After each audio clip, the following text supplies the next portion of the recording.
Hello everyone, this is Carla Service coming back at you with DIYY Dance.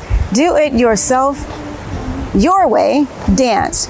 I want you guys to get ready and get prepared mentally and physically for this session as we go forward.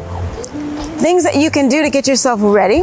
Number one is possibly get a notebook, because some of the things I'm going to be saying, you might want to jot it down, because you're going to not only learn a little bit about movement and dancing, but you might learn a little bit about yourself. So for instance, one day I might ask you something like, what is your favorite color?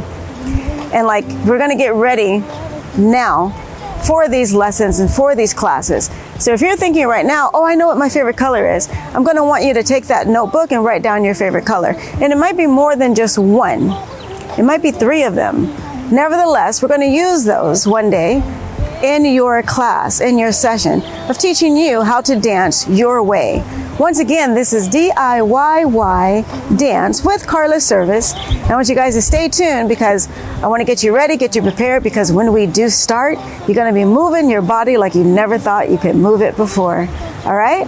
So I will see you next time. Keep it moving. DIYY Dance. Why? Because you can dance your way, not mine.